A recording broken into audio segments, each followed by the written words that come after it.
welcome to another world after coronavirus. I'm really happy and honored for this special episode because there is a special guest joining us today, and that special guest is not only mine but a hero of many generations.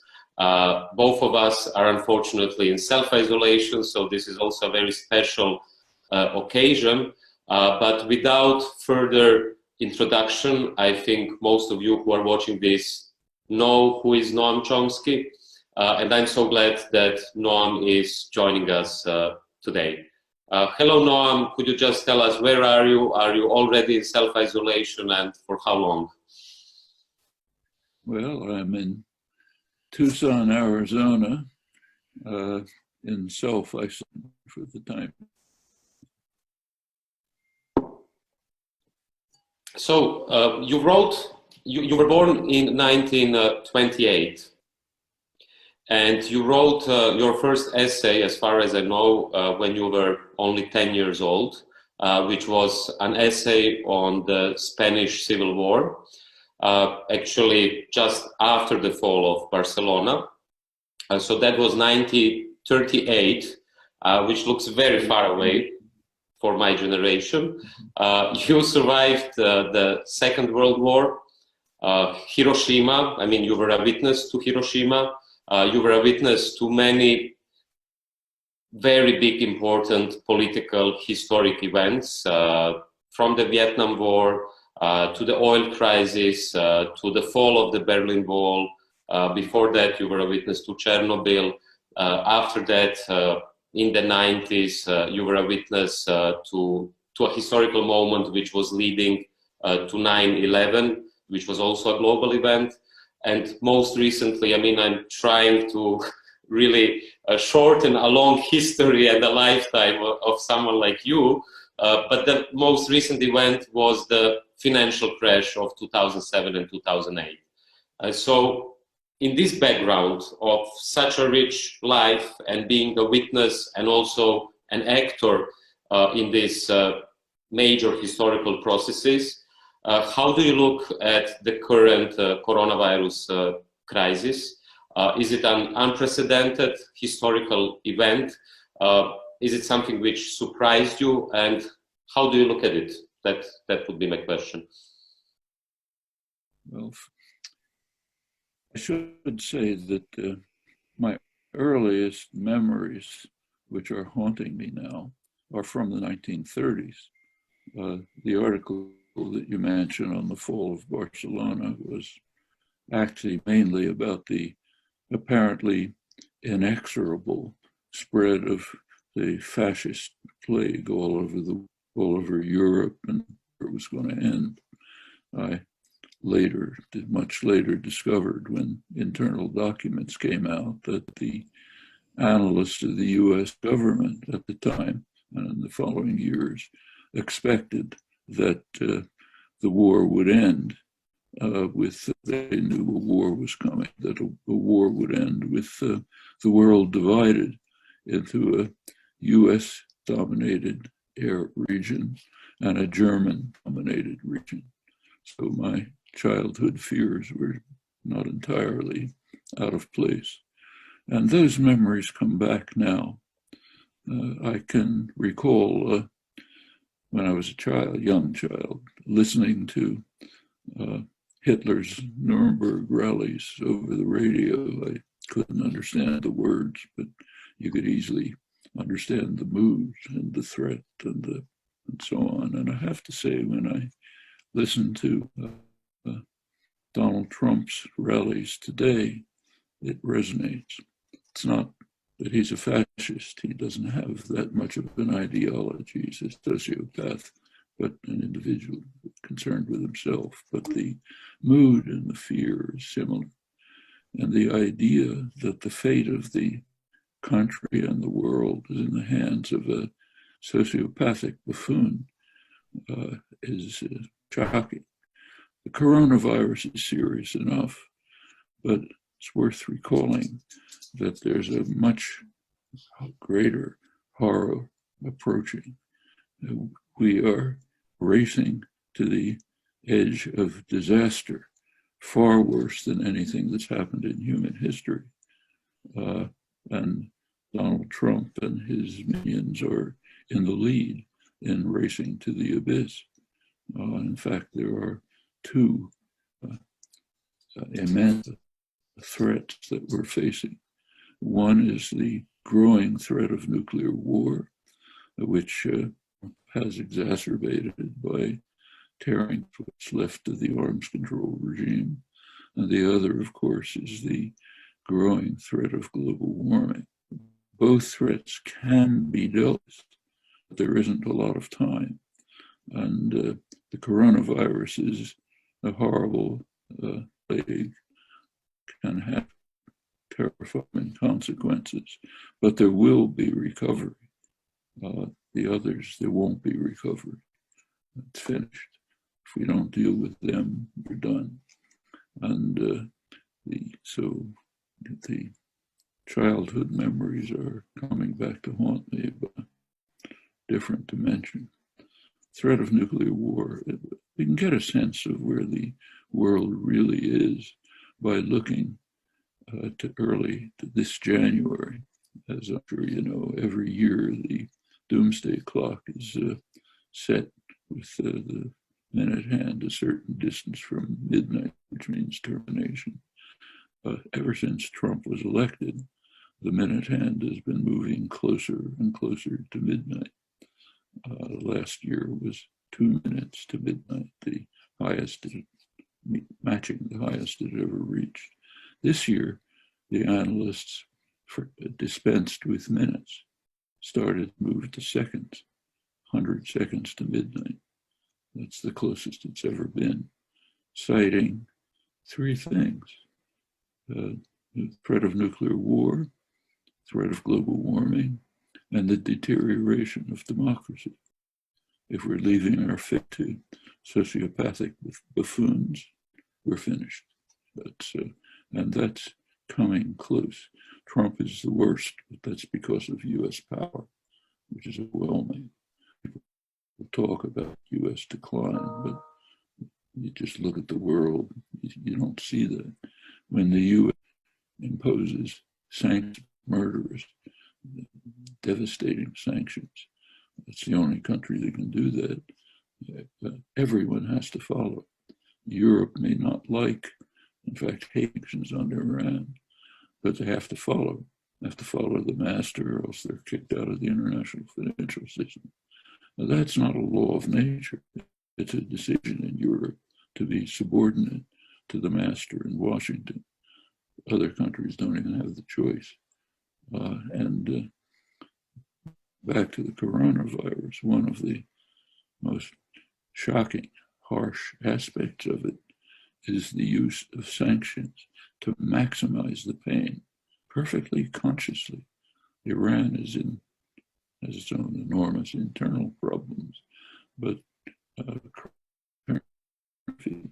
by the stranglehold of tightening sanctions, which are consciously designed openly to make the suffer and suffer bitterly now.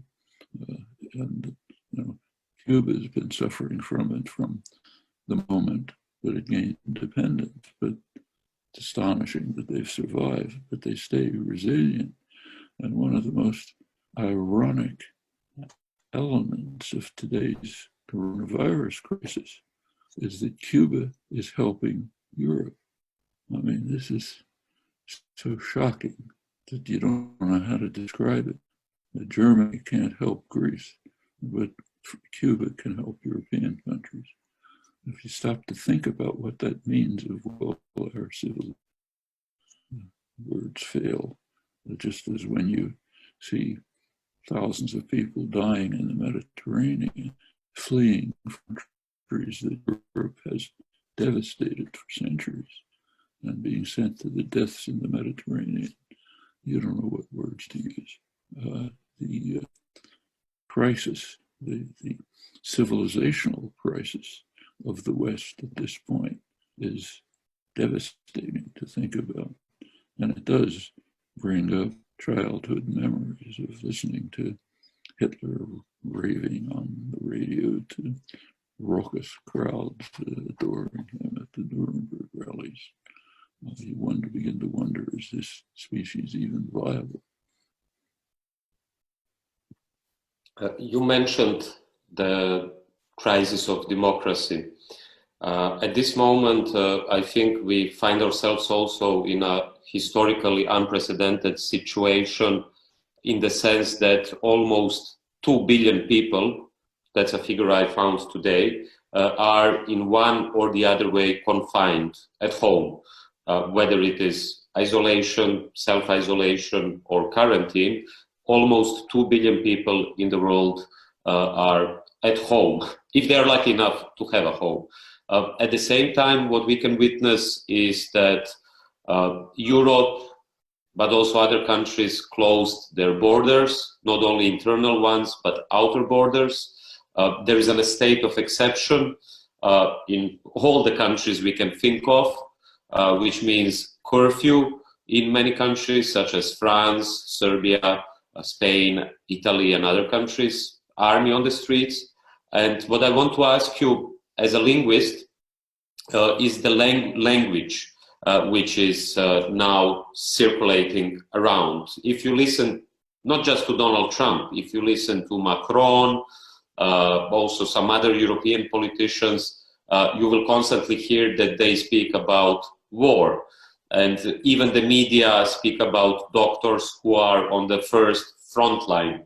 And the virus is called an enemy, which reminded me, of course, also not to childhood memories, luckily, but a book which was written at that time, Victor Klemperer, Lingua Terzi Imperi, the book which is a book about the language of the Third Reich, and in which way, through language, the ideology was imposed. So, from your perspective, what does this discourse about war tell us, and why do they present a virus as an enemy? Is it just to legitimize the new state of exception, or is there something deeper in this discourse?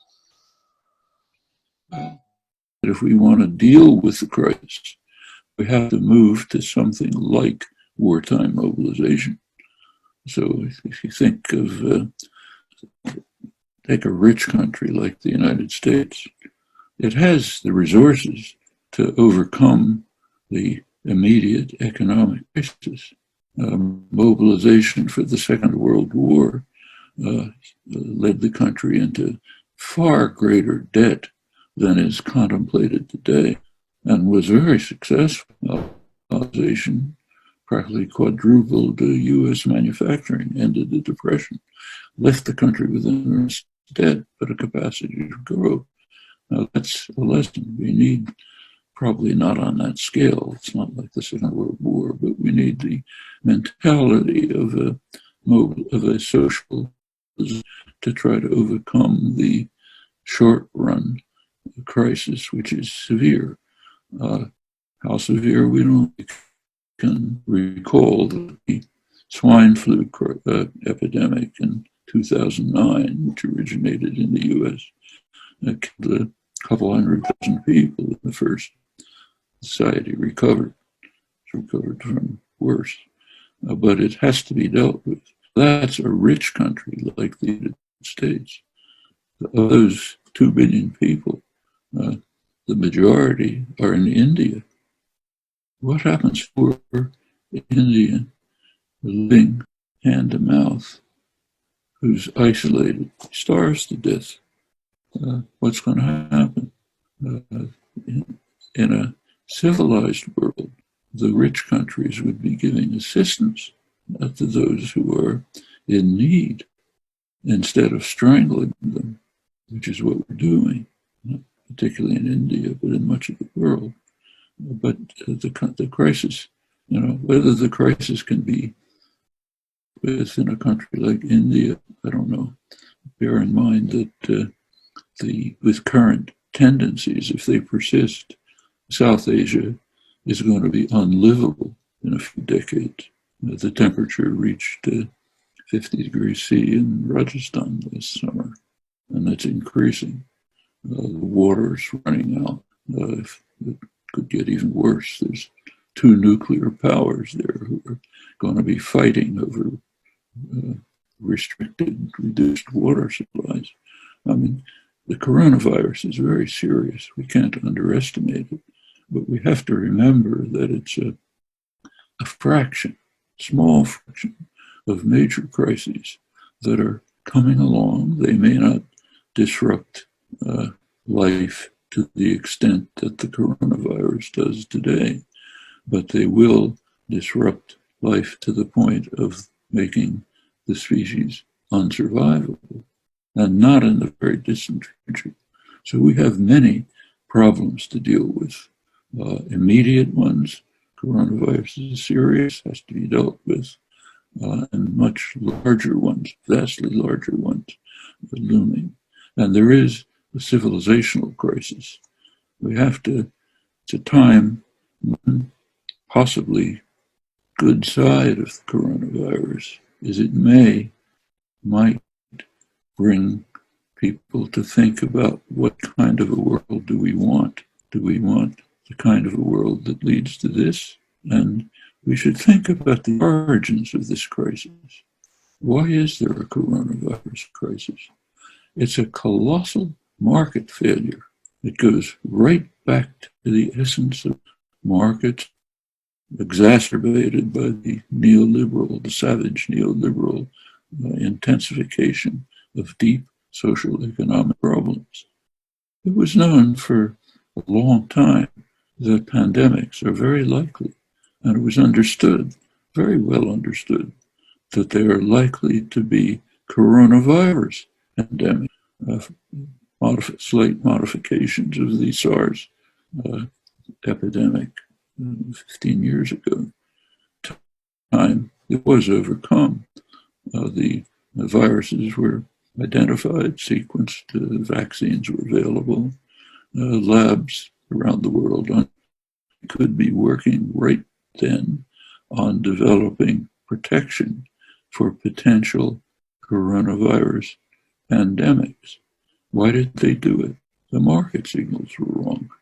The drug companies, we have handed over our fate to private tyrannies called corporations, which are unaccountable to the public, in this case, big pharma, and for them, making new body creams is more profitable than finding a vaccine that will protect people from total destruction.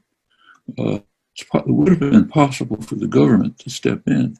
Going back to wartime mobilization, that's what happened. Polio at the time, I can remember very well, was a terrifying threat. It was ended by the discovery of the Salk vaccine by a government institution set up by the Roosevelt administration. No patents, available to everyone. That could have been done this time, but the neoliberal plague has blocked that. We are living under an ideology for which economists have a good bit of responsibility, so it comes from the corporate sector, an ideology which is typified by Ronald Reagan reading the script handed to him by his corporate masters with his sunny smile saying, government is the problem, let's get rid of government, which means let's hand over decisions to private tyrannies that are unaccountable to the public. On the other side of the Atlantic, Thatcher was instructing us that there is a society, just individuals thrown into the market to survive somehow. And furthermore, there is no alternative. The world has been suffering under this years, and it's now at the point where things that could be done, like direct government intervention on the scope of the invention of the Salk vaccine, but that's blocked for ideological reasons coming out of the neoliberal plague. The point is that this coronavirus pandemic could have been prevented. The information was there to prevent, and in fact, it was well known in October 2019 just before the outbreak.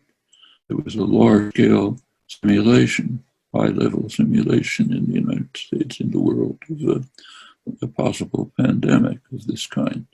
Nothing was done. The crisis was then made worse by the, I don't know what word to use, the treachery of the political systems, which didn't pay attention to the information that they were aware of. On December 31st, China informed the World Health Organization of pneumonia-like symptoms with unknown etiology. A week later, they identified, some Chinese scientists identified it as a coronavirus. Furthermore, they sequenced it and put information to the world. By then, virologists, others who were bothering to read World Health Organization report, knew that they were coronavirus and they knew how to deal with it. Did they do anything? Well, yes, some did. The countries in the China, South Korea, Taiwan, Singapore began to do something. And they have sort of pretty much, it seems, contained at least the first surge of the crisis.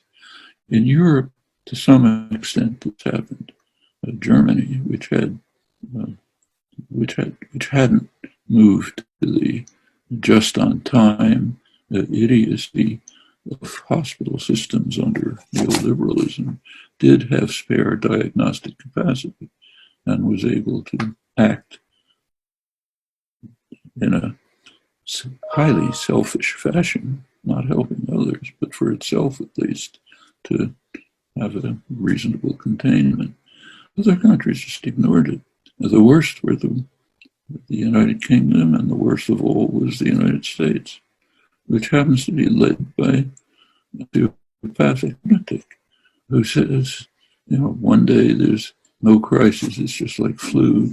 The next day it's a terrible crisis, and I knew it all along. The next day we have to go back to business because I have to win the election. The idea that the world is in these hands is shocking. But the point is that it started with a colossal market failure, pointing to fundamental problems in the socioeconomic order, made much worse by the neoliberal plague. And it continues because of the collapse of the kinds of institutional structures that could deal with it if they were functioning. These are topics that we ought to be thinking about seriously and thinking in more depth about, as I said, what kind of world do we want to live in? Will be overcome somehow? There will be options. The options range from installation of highly authoritarian, brutal states, all the way over to radical reconstruction of society on more humane terms concerned with human needs, not private profit. And we should bear in mind that highly authoritarian, vicious states are quite compatible with neoliberalism. In fact, the gurus of neoliberalism, from Mises, Hayek, the rest, were perfectly happy with massive state violence as long as it supported what they called sound economics. We shouldn't forget that neoliberalism has its origins in 1920s Vienna, but it's not necessary.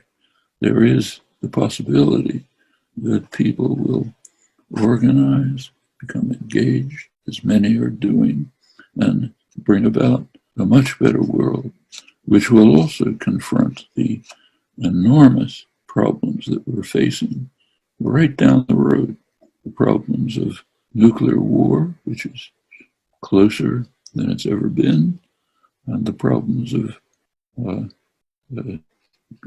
environmental catastrophe from which there is no recovery. Once we've gotten to that stage, it's over. And that's not far in the distance unless we act decisively. So it's a critical moment of human history, not just because of the virus, but that should bring us to awareness of the profound flaws. The word flaw is not strong enough, the deep dysfunctional characteristics of the whole socioeconomic system, which has to be addressed if there's going to be a survivable future. So this could be a warning sign and a lesson. We have to deal with it today in order to prevent it from exploding, but thinking of its roots and how those roots are going to lead to more crises, worse ones, unless we extirpate right away. And since we don't have much time, I'll just pose one last question. Yes. I think many people are interested, and also us who are active in social movements and mobilizations and organized for decades using physical and social closeness between people. But now suddenly we are all getting accustomed to what is now being called social distancing. So my question is, how do you see the future of social resistance in times of social distance? And if this takes a few more months, not to mention maybe a year or two, and we are mainly in self-isolation or at home, what would be your advice to progressives around the world, activists, also intellectuals, students, workers, how to organize in this new situation? And could you perhaps tell us whether you see a hope that instead of going into a global authoritarianism, this open historic situation might go in a radical transformation of the world, which would be green, equal, just, and full of solidarity? Well, first of all, we should bear in mind that in the past few years, there has been a form of social isolation, which is very damaging. You go into a McDonald's, say, and take a look at a bunch of teenagers sitting around a table having a hamburger. What you see is two conversations going on. One, a sort of shallow discussion among them.